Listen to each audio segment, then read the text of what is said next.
We'll discuss now homework first. All of you, can you hear me? Yes, sir. Okay, चलो फिर homework discuss करते हैं. ये था क्या पहला? This was the first. Almost similar to the previous one. We'll have the total displacement upon total time. है ना? So almost similar to the previous one. Still I am not receiving all the homeworks. Why it is so? Some of you are not sending. Everybody has to do it. Clear to all those who are not sent. Hardly 2-3 numericals are there. Just regular basis पे करना. ये नहीं कि एक दिन भेजा फिर एक दिन skip किया, ऐसा नहीं. Daily.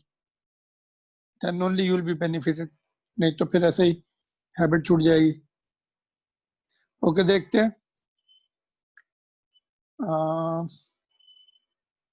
3 equal parts हैं तो total displacement कितनी होगी?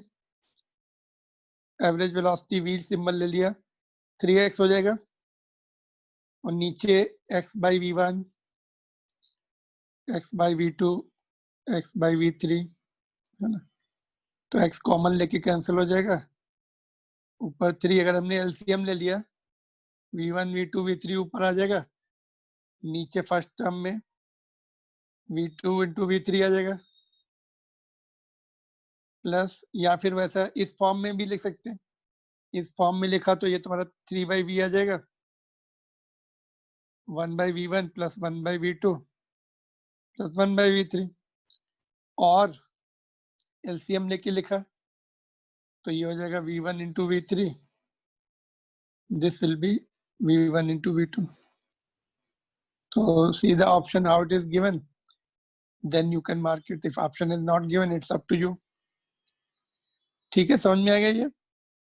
Total displacement or displacement upon time taken, complete time taken, t1 plus t2 plus t3. तो इंडिविजुअल टाइम यहाँ का t1 निकाल लिया, ये t2 निकाल लिया, ये t3 निकाल लिया, जैसे कि प्रीवियस क्वेश्चन में किया था. Time is equal to displacement upon velocity है ना. ये since velocity is displacement by time. Clear? No problem. This was done almost. You have done it correctly, and this was also done correctly by most of you. तो ये वाला formula हम use कर सकते हैं direct if we remember. Otherwise go back to basic. Formula याद है ये वाला तो कर लो. इसमें क्या आता है देखो, इसमें अगर एलसीएम लेके लिखेंगे तो ऐसा आएगा 2v1 v2 upon v1 plus v2. ये formula if you are remembering, put the value, otherwise go back to the basic and solve it. The average velocity will be 2v1 v2 upon v1 plus v2. In this case, देखो सभी case के लिए अलग आएगा. v1 plus v2 by 2 is there for some of the cases also. For this particular case, कौन सा case है ये कि इक्वल डिस्टेंसेस और इक्वल डिस्प्लेसमेंट्स है ना. इक्वल डिस्टेंसेस के लिए ये अलग आता है. इक्वल टाइम इंटरवल के लिए v1 plus v2 by 2 आता है. दो केसेस हैं मेनली.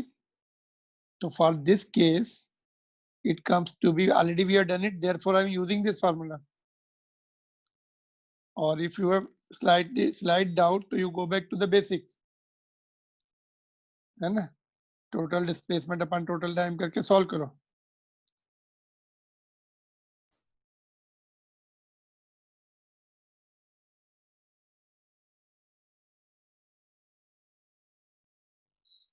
तो ये कितना आएगा, 48 आ जाएगा.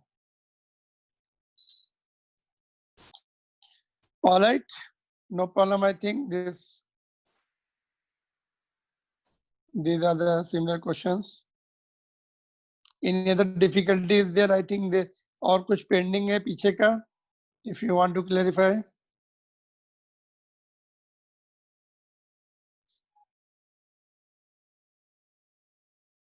चलो. Average velocity can also be written as follows. Average velocity को हम ऐसे भी लिख सकते हैं.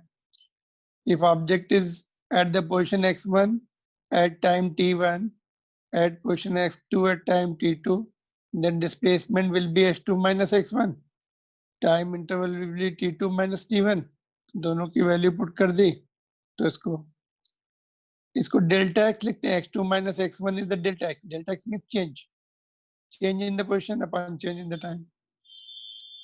तो सम बुक्स में ऐसा भी लिखा है फार्मूला, है ना, डिस्प्लेसमेंट निकाल लेंगे दो पोजीशन के डिफरेंस से, और टाइम अगर हमें ग्राफ दिया, पर्टिकुलर ग्राफ दिया तो उस समय ये रहता है, अगर डायरेक्ट क्वेश्चन दिया है तो हम लोगों ने ऐसे यूज किया x प्लस एक्स, है ना, ग्राफ दिया है उस समय थोड़ा सा इस तरह से ही हमें डील करना पड़ता है, जैसा कि we have seen in one of the graphs x2 minus x1 निकाला था, yesterday we were discussing.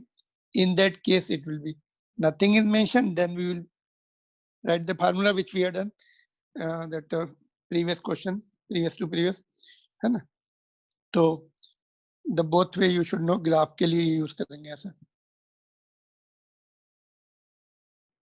or if you don't want to use the symbol, no problem, find out displacement, find out time anyhow, just find out the average velocity,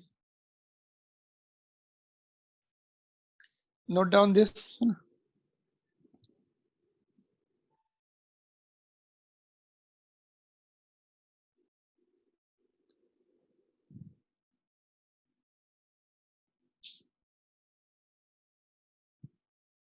Previous one also you want to see.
What happened to Sakshi?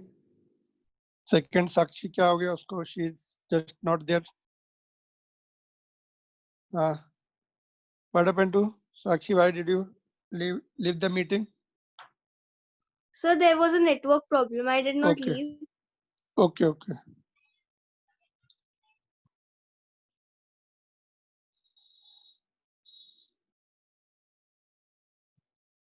ठीक है, noted. Now we'll see the average acceleration. Acceleration, when we say the acceleration, we use this term in the automobile vehicles also, we use accelerator. So when we press the acceleration, then what happens? There is a change in the velocity of the vehicle. Vehicle जो है उसकी velocity change होती है ना, तो यहाँ पर भी acceleration की जो definition है similar है ना, when there is a change in the velocity, who is responsible for this? There is the acceleration, and acceleration is the change of velocity. Average acceleration is the ratio of change of velocity to the time taken for that, है ना. Average acceleration define करना है, so it is the ratio of change of velocity to the time taken for that change, है ना. तो जितनी change हुई और कितना time लगा उसका जो ratio है, that is called the average acceleration. Change of velocity को हम लोग ऐसे लिख सकते हैं, delta v by time को delta t लिख सकते हैं, delta v means v2 minus v1 upon t2 minus t1. तो this is the formula, है ना. तो you can note down is in this there should not be much problem. This is the means if acceleration is not there, velocity will not change. And a common sense, if acceleration has become 0, so v2 will be equal to v1. So acceleration is required to change the velocity, whether in the direction or in the magnitude or in both. केवल direction भी change होगी, then also acceleration will be there. जैसे uniform circular motion होता है ना, fan जैसे rotate कर रहा है अभी, तो स्पीड उसके किसी कोई पार्टिकल कंसीडर कर लो उसका, it is moving with the constant speed, है ना, वेलोसिटी का मैग्नीट्यूड चेंज नहीं हो रहा है पर डायरेक्शन चेंज हो रही है, तो there is the acceleration in uniform circular motion also, which is called centripetal acceleration, जो कि हम नेक्स्ट चैप्टर में पढ़ेंगे, है ना. तो whether it is changing in the direction only or changing in the magnitude only or changing in the both. Suppose you are driving in the circular path at the constant speed, then also there is a circular motion, there is acceleration.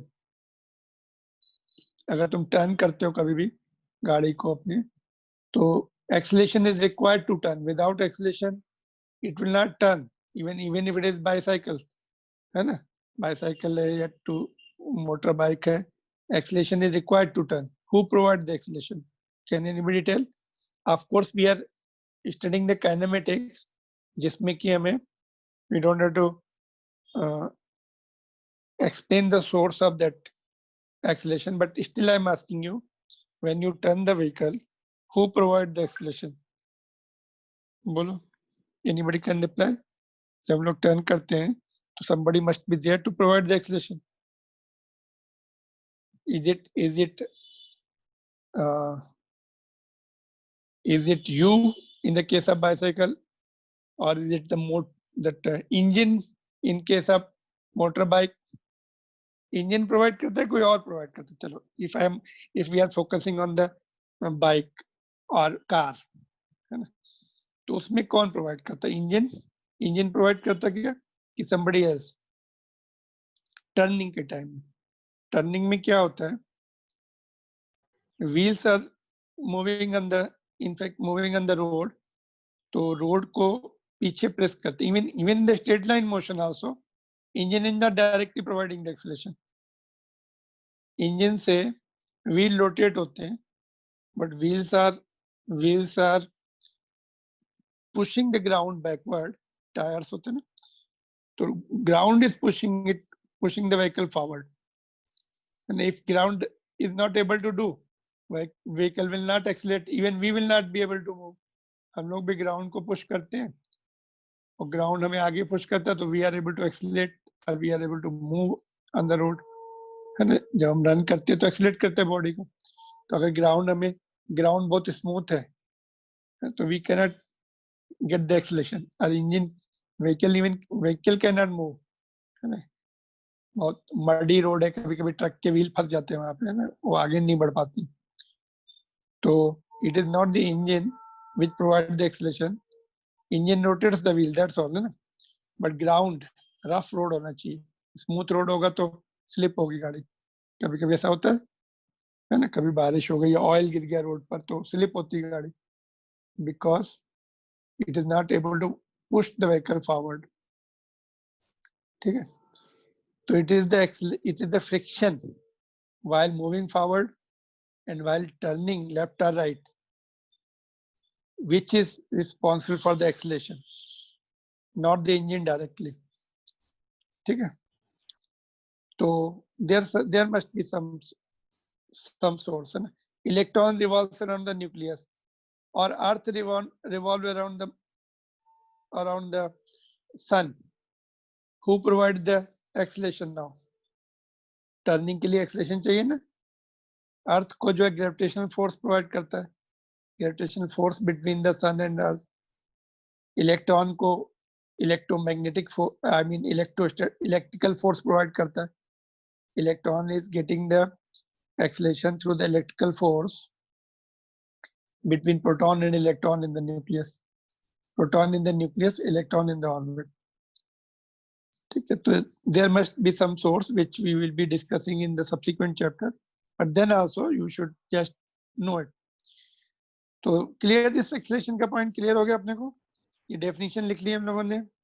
Now it is the vector quantity. Direction किधर होगी फिर? which will be the direction Same along as the velocity. same as that of the velocity you told है ना. चलो Change. let change of velocity है ना. हाँ, velocity नहीं लिख सकते. सपोज ऐसे टर्न हो रही है तो यहाँ पे velocity कुछ और है, यहाँ पे कुछ और है. इंटायर जर्नी के लिए change of velocity, this is one, इन दोनों को निकालना पड़ेगा चेंज ऑफ वेलोसिटी. तो बीच में, तो इसलिए change of velocity is the proper word, क्योंकि change of velocity is the vector quantity here. Change of velocity है ना. तो if you there will be the options. Average acceleration की direction is not depending upon the velocity, depending upon the change of velocity. Because velocity जो है कुछ बोल नहीं सकते, इज इट कांस्टेंट और नॉट है ना. वेलोसिटी ऑफ कोर्स कांस्टेंट नहीं होगी, बट कंप्लीट जितना ड्यूरेशन है उसकी बात होगी. बीच में क्या हो रहा है, वी आर नॉट इंटरेस्टेड.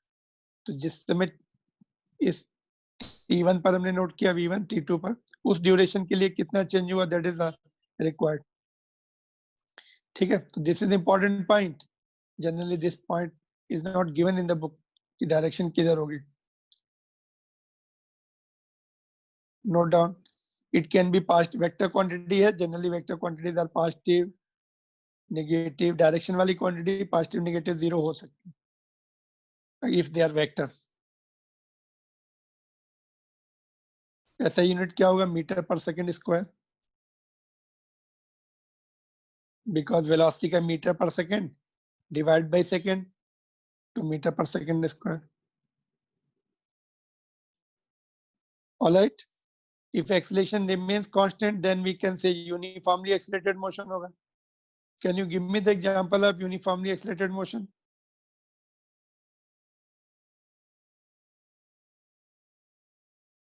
एक एग्जांपल दीजिए यूनिफॉर्मली एक्सीलरेटेड मोशन का. Sir, moving fan, I think. Moving fan. The ball dropped from a height. Okay. Ball drop from the height is how much uniform acceleration is there? How much acceleration is there in the ball? If it is not released from large height, बहुत ऊपर से नहीं, but normal day to day case जो है, suppose building से drop किया, ऐसा नहीं. 9.8 meter per Okay. second square. It is constant throughout है ना. Yes, sir. Until you drop it from say 200 kilometre ऊपर से ड्रॉप करेंगे तो थोड़ा कम होता है ऊपर, बट अर्थ के आसपास है 100 200 400 500 मीटर से ड्रॉप करेंगे तो 9.80 रहता है. It is not drastically changing. ठीक है. अभी वन आंसर आई गॉट कि फैन का यूनिफॉर्म एक्सीलरेशन है कि नॉट. No, sir. क्यों नो? यूनिफॉर्म एक्सीलरेशन का मीनिंग मतलब क्या है? neither it should change in the direction nor it should change in the magnitude. तो फैन का कोई पार्टिकल ले लिया, फैन ब्लेड पर कोई एक पार्टिकल ले लिया, उसका यूनिफॉर्म एक्सीलरेशन है क्या? How many of you believe कि यूनिफॉर्म एक्सीलरेशन? यूनिफॉर्म एक्सीलरेशन नहीं है, मैग्नीट्यूड उसका कांस्टेंट है. सेंटीमीटर एक्सीलरेशन होता है, v स्क्वायर बाई r बोलते हैं उसको. v will be the speed, तो स्पीड तो कांस्टेंट है उसकी, divide by r, v square by r. तो मैग्नीट्यूड में कांस्टेंट है उसका एक्सीलरेशन, यूनिफॉर्म सर्कुलर मोशन, पर डायरेक्शन चेंज होती है. Direction is continuously changing. It will be toward the centre along the radius. Particle जो है घूम रहा है तो उसकी डायरेक्शन भी, पोजीशन भी चेंज हो रही है, तो डायरेक्शन में चेंज होता है वो. इसीलिए it is not uniformly accelerated motion. ये एनसीईआरटी बुक का क्वेश्चन भी है. Is it constant vector?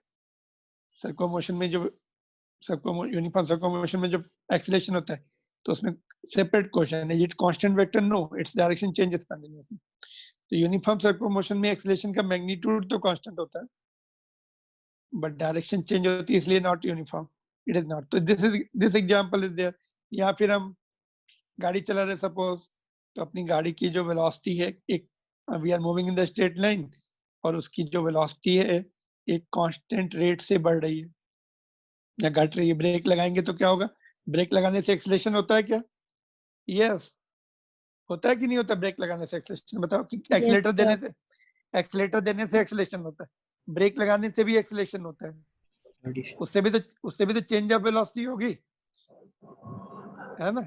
तो उससे भी चेंज ऑफ वेलोसिटी होगी, उसमें हम उसको बोल देंगे रिटार्डेशन बोल सकते हैं उसको। जब डिक्रीजिंग वेलोसिटी होती है ना, then we call it retardation, या एक्सीलरेशन ही बोलेंगे, और उसकी वैल्यू नेगेटिव आती है ऐसे जब सॉल्व करते हैं, तो that in that case retardation हो सकता है। नेगेटिव एक्सीलरेशन का मतलब ये नहीं कि हमेशा स्पीड कम होगी, but sometimes it may decrease the speed also. So we cannot say कि negative acceleration, but negative acceleration will always decrease the speed. ऐसा नहीं बोल सकते। जब ऑब्जेक्ट को हम ड्रॉप करते हैं हाइट से, तो नीचे की डायरेक्शन नेगेटिव ही लेते हैं, तो नेगेटिव एक्सीलरेशन है, लेकिन स्पीड तो बढ़ रही है उसकी। It is not retardation, retard नहीं हो रही, स्लो नहीं हो रही। व्हेन इट इज रिटार्डिंग, इसलिए स्पीड कम हो रही, तब उसको बोलेंगे अपोजिट एक्सीलरेशन है और रिटार्डेशन है। एक्सीलरेशन ही है वो भी, और simply you can say acceleration है, बट वेलोसिटी के अपोजिट डायरेक्शन में है, ऐसा बोल सकते हैं। ठीक है, तो कार को भी हम एक यूनिफॉर्म एक्सीलरेटेड मोशन से चला सकते हैं, है ना? अगर हमने कार, सपोज कार को कांस्टेंट स्पीड से चलाया, तो क्या उसमें एक्सीलरेशन हो सकता है कि नहीं होगा? My question is, you are driving the car और बाइक और bicycle with the constant speed. Can we say it is there is the acceleration is possible in that case? बोलो,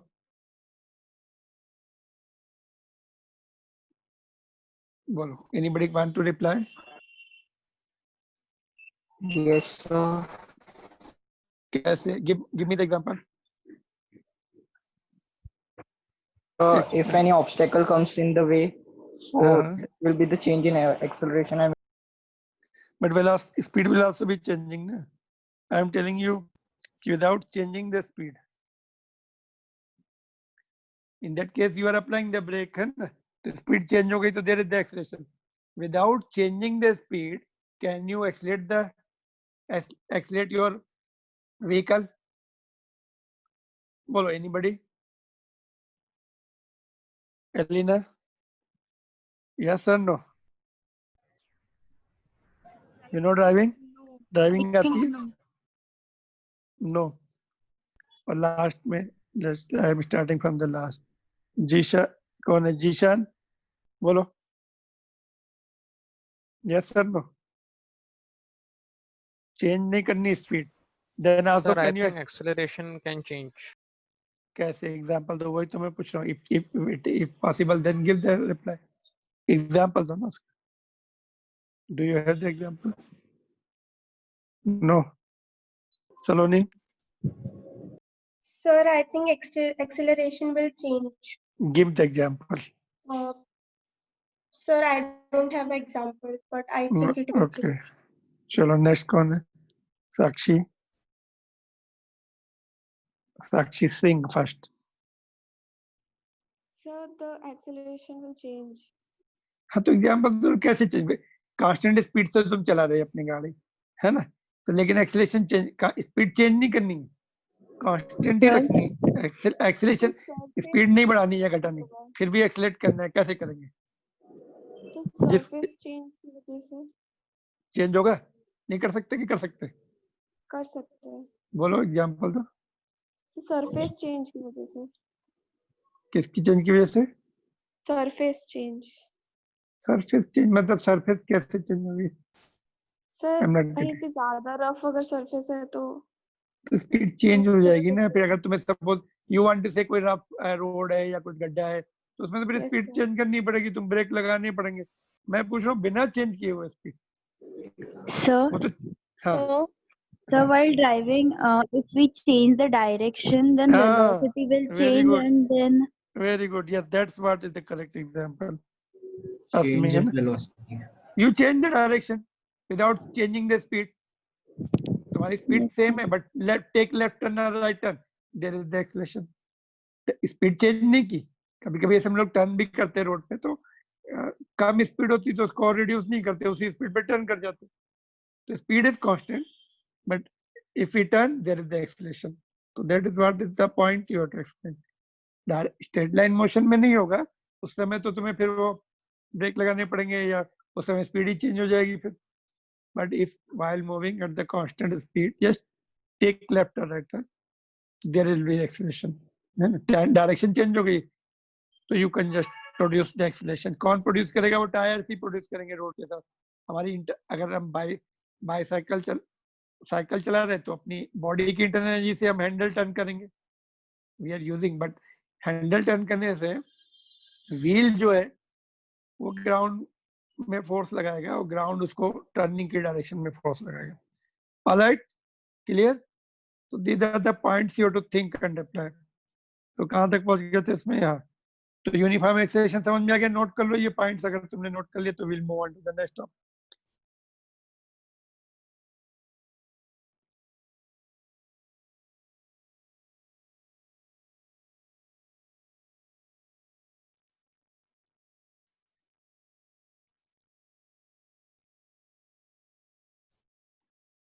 एक पॉइंट मैं और बताऊं. I'll tell you one more point. और I want to give you the question. Okay. कल मैं बताऊंगा वो, बट यहाँ पे एक क्वेश्चन लिखेंगे हम लोग. एनसीईआरटी बुक का एक क्वेश्चन है वो. देखो होमवर्क के लिए क्वेश्चन लिखो ये. ऑलवेज देखो, जब क्वेश्चन मिलता है ना, don't search it in the book. उसमें इतने टाइम वेस्ट होगा तुम्हें कि आंसर ढूंढने के लिए मत कभी भी सोचो. You think your own answer, try to write that. पहले अपनी कोशिश करो, है ना, कि भाई क्या आंसर पॉसिबल है. Give some 2-3 minutes to the question, attempt and then try to write your own answer. ठीक है? एकदम से क्वेश्चन कभी भी आंसर मत देखो. Even if it is right in front of you, don't see it's answer, don't see it's solution. Think about that, है ना. तो लिखो question.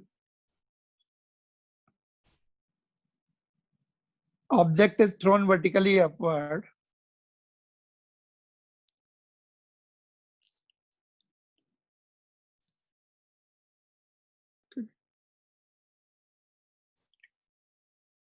What will be the direction of acceleration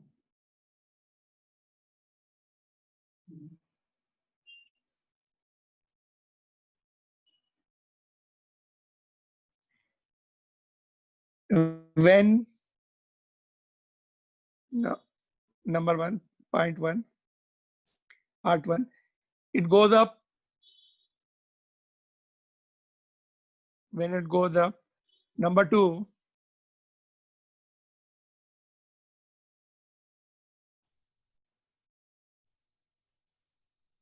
at highest point.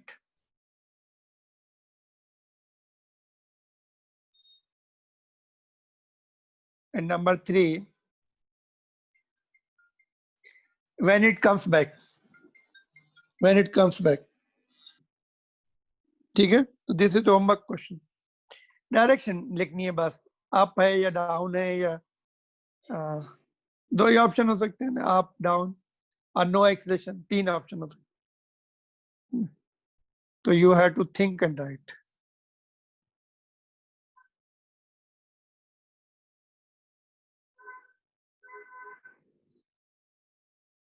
ठीक है?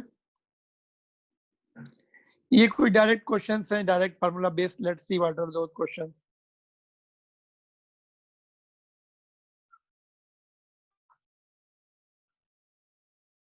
A car starts from rest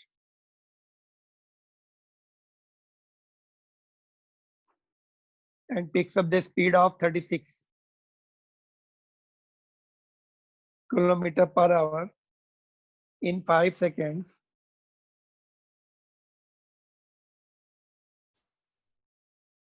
Note down this also. While moving in the straight line.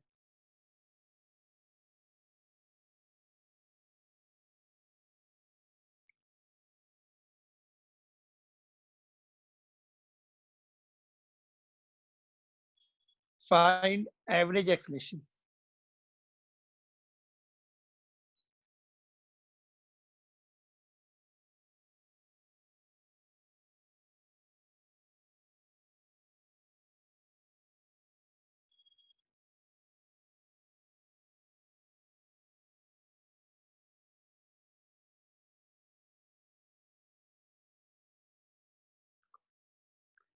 ठीक है,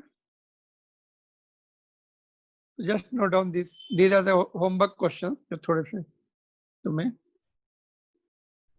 solve करके भेजने हैं.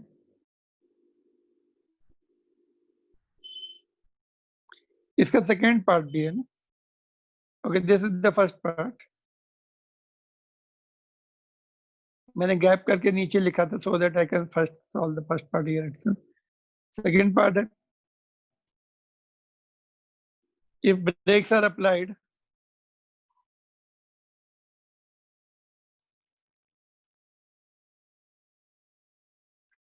and car comes to rest in 10 seconds,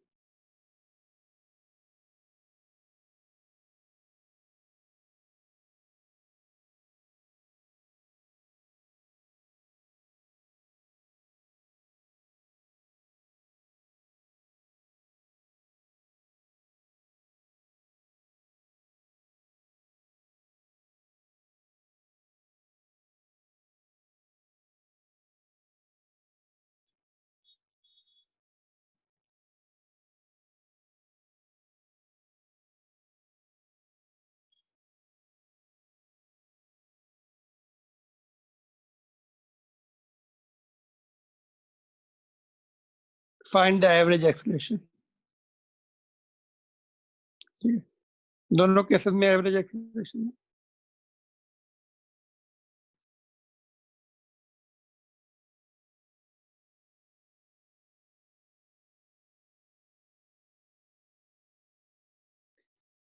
ठीक है, तो एक्सेलरेशन, एवरेज एक्सेलरेशन निकालना है. देखो, मैंने जैसे पहले भी तुम्हें बताया है कि जैसे रोलर कास्टर वगैरह होते हैं, तो डू वी पे, उसमें जो है जो थ्रिल या एक्साइटमेंट या फियर जो होता है ना. इनफैक्ट ऐसा लगता है कभी कभी, जैसे रोलर कास्ट में, if you have been Disneyland के जो रोलर कास्टर हैं, last year I was there in Hong, तो वहां पे तो बैठे थे तो ऐसा लगता था कि इस बार जान बच जाए तो बस उसके बाद जिंदगी में कभी नहीं बैठेंगे, इतने खतरनाक रहते हो. तो do we paid for the high speed और हाई एक्सेलरेशन?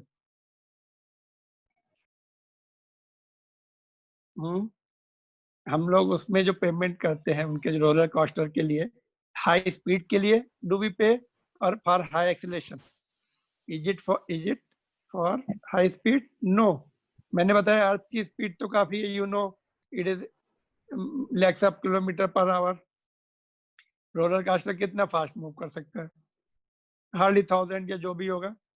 बट टर्न करते ना, बहुत फास्ट टर्न करते या स्लो डाउन होते या एकदम से पिकअप करते, तो बॉडी उसको रिस्पॉन्स करती. Acceleration related to force, force जो है रिलेटेड टू इनर्शिया है ना. हम लोग टर्न हो रहे हैं तो ऐसा लगता है कि body will go and in the forward direction, but turning में फिर इट हिट्स द साइड, है ना. और उसमें तो रोलर कास्टर ऐसे हैं कि वो पूरा डार्क होता है और सामने ऐसे पूरा ब्लैक होता है, ऐसा लग रहा है कि वो it is going and hitting to the wall suddenly. तो ऐसा इल्यूजन क्रिएट करते हैं वहां पर. तो it is the high acceleration, not the high speed, for which our body respond.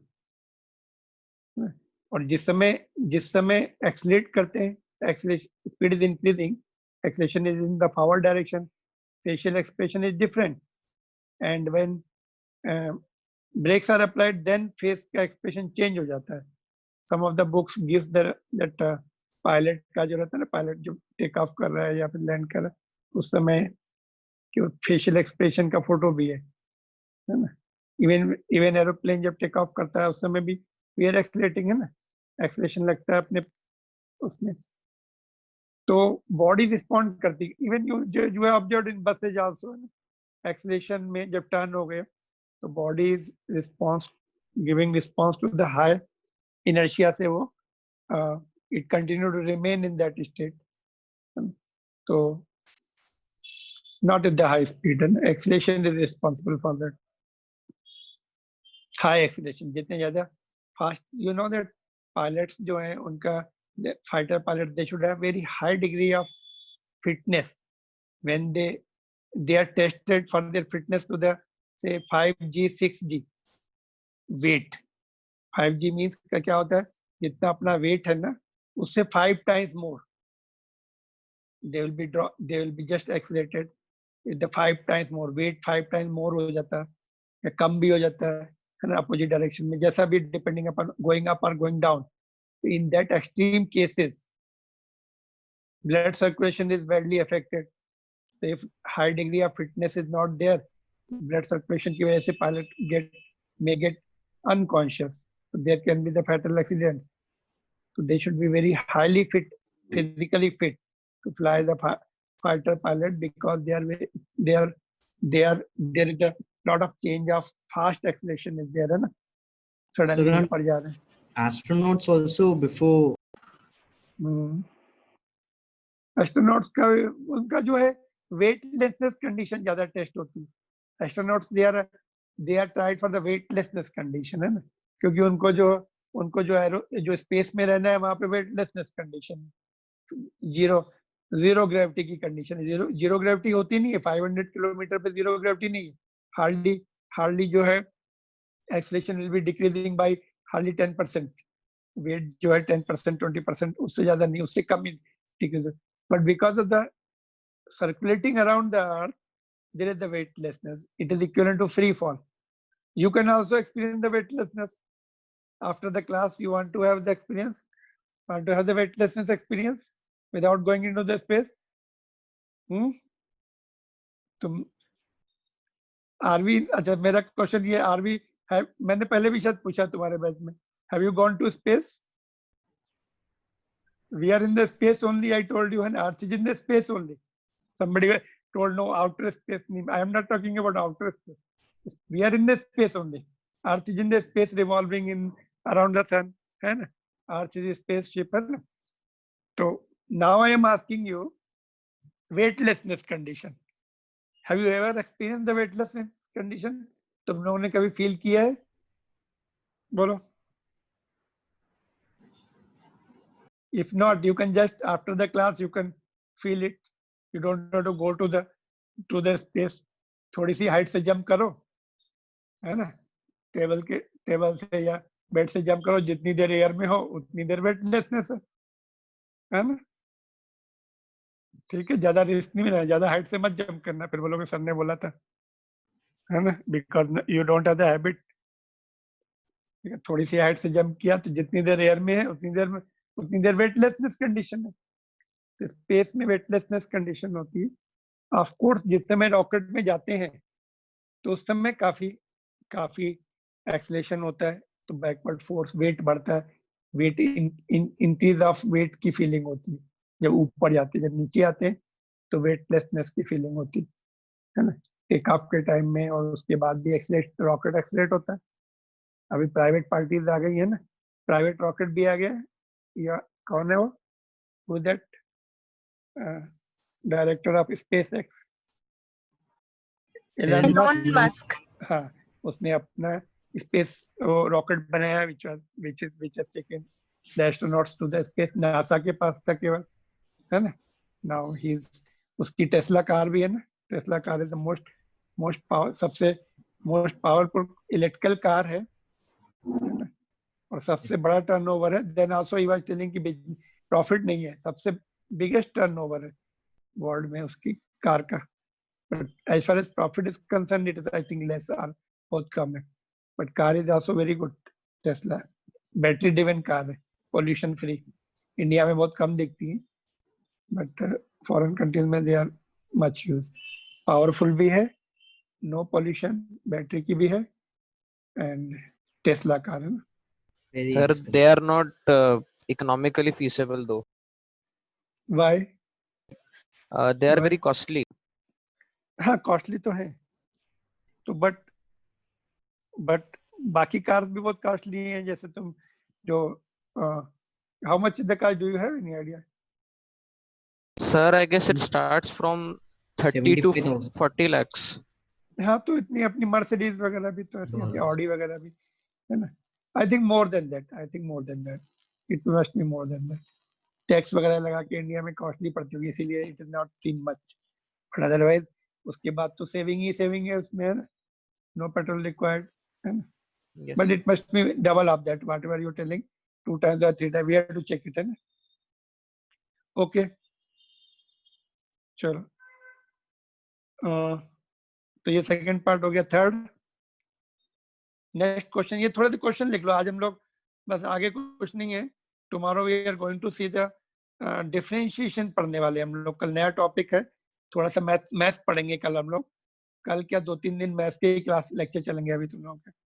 Monday I think next class, जब भी नेक्स्ट क्लास है ट्यूसडे से वेडनेसडे से, we will have the maths which is called differential calculus, integral calculus, and they are required for the. now अभी तक हम लोग क्या पढ़ रहे हैं, एवरेज पढ़ रहे हैं ना. First note down this questions. ये वाले 2 क्वेश्चन नोट कर लेते हैं, then I will just tell you. ये 2 क्वेश्चन नोट कर लो. These are the homework question, that's all today. तो नेक्स्ट क्लासेस में हम लोग मैथ्स पढ़ेंगे. अभी तक हम लोग एवरेज वैल्यू पढ़ रहे थे, average acceleration, average velocity, average speed. Now we have to define speed, velocity and acceleration. They are the instantaneous value. उनके लिए हमें differential calculus पढ़नी पड़ती है, rate of change पढ़ना पड़ता है, rate of change, है ना. तो वो नेक्स्ट क्लास में आएंगे.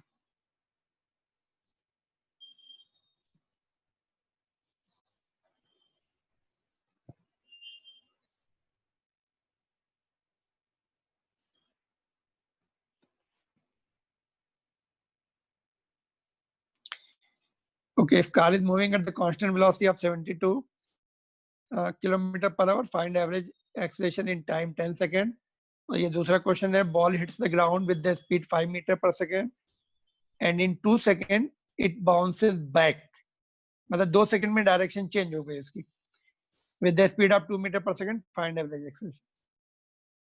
टर्निंग टाइम 2 सेकंड लगा उसको.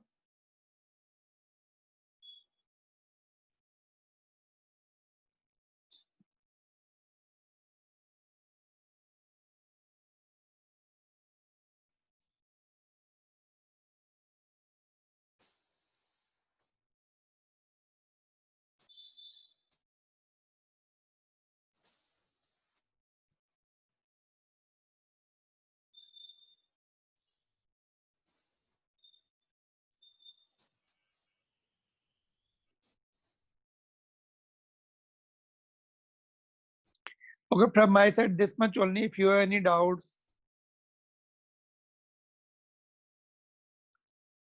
तुम लोग का जो एक्स्ट्रा क्लास था ना, कल नहीं रख रहा हूं मैं, बिकॉज टेस्ट इज पोस्टपोन. तो I will have Monday, Tuesday को विल सी क्या पढ़ाने वाला था मैं. बीच में कुछ छोटा सा टॉपिक छूटा था ना. क्या छूटा था Elina? What I told, backlog जिनका छूटा हुआ है कौन कौन है? Elina and Shishan, Kartikeya.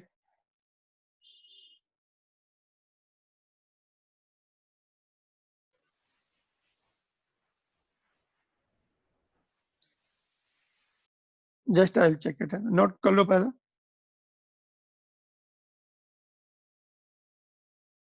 Those who are noted can leave the meeting. And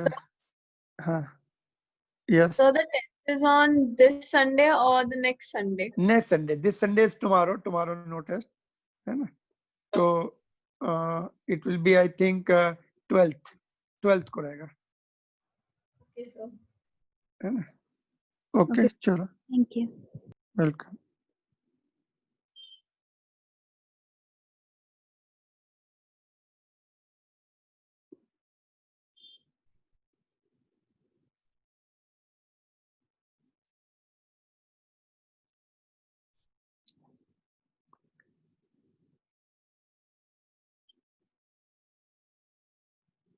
okay.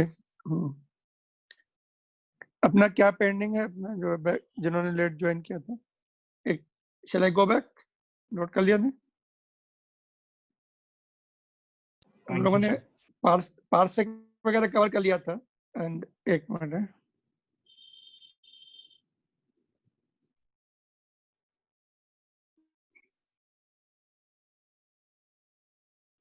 Dimension तो सबका हो गया था एक साथ, है ना?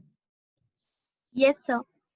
तो ये तो हो ही गया। बस ये वाला पार्सेक के क्वेश्चन नहीं थे, ये होने के हैं क्या? सिमिलर जैसे होमवर्क में भी उन लोगों ने वो These are एक्सरसाइज done. के क्वेश्चन के डन थे। तो और ओके, ये बिग एंड स्मॉल डिस्टेंसेस छूटी थी कि चलो ओके, ये जो है इंट्रोडक्शन वगैरह, फिजिकल क्वांटिटीज, ये यूनिट्स वगैरह तो नहीं भी हुए तो थोड़ा सा पढ़ लो उसमें से, है ना? सिस्टम ऑफ यूनिट्स, ये देखो derived quantity, system of units, अपनी तुम्हारे बुक एनसीईआरटी बुक के एसआई यूनिट्स, है ना? एसआई यूनिट में supplementary units, plane angle, solid angle, थोड़ा सा इसका फार्मूले जो है वो देखना पड़ेंगे। देन 1 मिनट एंगल क्या होता है, 1/8 मिनट, 1 डिग्री को 60 इक्वल पार्ट्स कर देते हैं। इसके डायरेक्ट न्यूमेरिकल्स में I think we have that NCERT book में। 1 डिग्री को 60 इक्वल पार्ट्स करेंगे तो 1/8 मिनट, है ना? सॉलिड एंगल का ये फार्मूला लर्न करना है। और ये प्रीफिक्सेस वगैरह ये तो सबके हो गए ना। प्रीफिक्सेस कैसे, किसी का पेंडिंग है? ये न्यूमेरिकल सॉल्विंग में हम यूज करते हैं प्रीफिक्सेस। ये टेबल जो है, गीगा की मीनिंग, मिली, किलो क्या होता है, 10³ होता है ना, किलोमीटर, किलोग्राम, किलो ओम, है ना? किलोग्राम तो ऐसा यूनिट है, उसको चेंज नहीं करना पड़ता। प्रीफिक्सेस है। देन कन्वर्टिंग इनटू ऐसा यूनिट था। फिर ये भी एनसीईआरटी बुक में दिया। देखो 1 how much is the Fermi, ये एनसीईआरटी बुक का ही पॉइंट, अगर छूटे भी है ना just read it from that. Fermi कितना होता है ना? और माइक्रोन, एंगस्ट्रॉम कितना होता है, ये एनसीईआरटी बुक से लिया हमने। बिग डिस्टेंस से एस्ट्रोनॉमिकल यूनिट की वैल्यू कितनी होती, लाइट ईयर और पारसेक, है ना? ये और देन ये characteristics of good unit. Of course, this is not just for your knowledge. Sometimes they ask what is the advantages of SI unit. Coherent है, rational है ना? Coherent का मतलब क्या होता है? Derived unit, derived physical quantity जो है डायरेक्ट डिवाइड करके निकाल लेते हैं। जैसे वेलोसिटी निकालनी है, displacement upon time, simply divide करके या मल्टीप्लाई करके। कोहेरेंट का कोई न्यूमेरिकल फैक्टर की जरूरत नहीं पड़ती। Rational means all similar quantities have the similar SI unit. सभी एनर्जीज जो है जूल होती। पुरानी सिस्टम में इलेक्ट्रिकल एनर्जी का कुछ और था, हीट एनर्जी का कुछ और था, तो रैशनलाइज कर दिया उसको। मैट्रिक मींस 10 के मल्टीपल में रहते सब, absolute means right from the zero उसकी यूनिट होती, कोई हिडन यूनिट नहीं होती। जैसे एमकेएस में 50 kgf, इसमें जी नहीं था, जी से मल्टीप्लाई करना पड़ता था। तो ऐसा यूनिट में सीधा न्यूटन में लिखते हैं, उसमें कुछ जी से मल्टीप्लाई नहीं करना पड़ता। ये हमने प्रीवियस क्लास में देखा था, पारसेक, ये उसके न्यूमेरिकल्स थे। उसके बाद ये एग्जांपल है ना, system of unit and length में क्या रिलेशन होता है। जैसे ऑब्जेक्ट है 2 मीटर लॉन्ग है, उसको हम 200 सेंटीमीटर लिख सकते हैं। तो 2 मीटर जो है न्यूमेरिकल वैल्यू होती है n1, और मीटर जो है सिस्टम ऑफ यूनिट होगा। 200 centimetre again n2 numerical value in other system of unit, और u2 other system of unit. तो ये कांस्टेंट रहते हैं। सिस्टम ऑफ यूनिट बड़ा हो गया, न्यूमेरिकल वैल्यू छोटी हो जाएगी। सिस्टम ऑफ यूनिट अगर छोटा है तो न्यूमेरिकल वैल्यू बड़ी हो जाएगी। ये तो nu is equal to constant, n is the numerical value, u is the system of unit, n1 u1 is equal to n2 u2। ये मैंने एक्सप्लेन किया था। बस बाकी तो डायमेंशन है, ये सबने अटेंड किए थे। तो फिर भी अगर कुछ लगता है पूछने के लिए तो मंडे, आई मीन ट्यूसडे, हाँ Tuesday you can ask. Tuesday अपना क्लास नहीं है ना, वेंसडे को पूछ सकते हैं ना। वेंसडे को मेरा क्लास एक्स्ट्रा रहता है, फिर भी I will give you 10 minutes to clear your doubts. All right? Okay, sir. Chalo, Yes, thank sir. you very much. Chalo, we can Yes, just sir. log out. Okay then. Sure. Thank you, sir.